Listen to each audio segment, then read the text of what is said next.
അല്ല ഒന്നുകൂടെ ഞാൻ വെച്ചില്ല വെക്കടാ. അതെ അടി അടി ഇരിക്കണടി ഞാൻ കളിക്കുന്നില്ല പോ. അതെടാ കൈ വേന എടുത്ത് എടാ ഇതാ നിന്നെ ഞാൻ ഒരു കളിക്കും കൂട്ടാത്തത്. വേണ്ട ഞാൻ കളിക്കുന്നില്ല പോടാ. എടാ മറ്റേ ചാക്കോ സാറൊക്കെ വന്നിട്ടുണ്ടോ?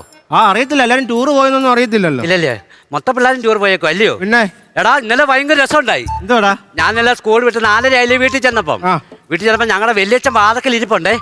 എന്നോട് ചോദിക്കോ നാളെ പഠിത്തമില്ലേന്ന്. അതെന്തോ? ഞാൻ പറഞ്ഞുകൊണ്ട് പഠിത്തമുണ്ട്. പിന്നെ എന്തിനാ നീ തിരുതി വെച്ച് ഇപ്പൊ ഇങ്ങോട്ട് വന്ന നാളെയും പോകണ്ടേന്ന്. അപ്പൊ അതുകൊണ്ട് ഞാൻ ചിലപ്പോ നാളെ പായും കൊണ്ടേ വരത്തുള്ളൂ. ഞാനും ആലോചിച്ചപ്പോ അതാ നല്ലത്.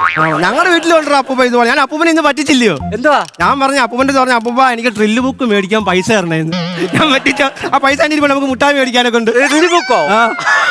അടാ എനിക്ക് ഇന്നേ ഇത് തരുവാടാ നിന്റെ എന്തുവാ? സൈക്കിള് വീട്ടിൽ കൊണ്ടുപോയി. സൈക്കിൾ ഞാൻ തരത്തില്ല.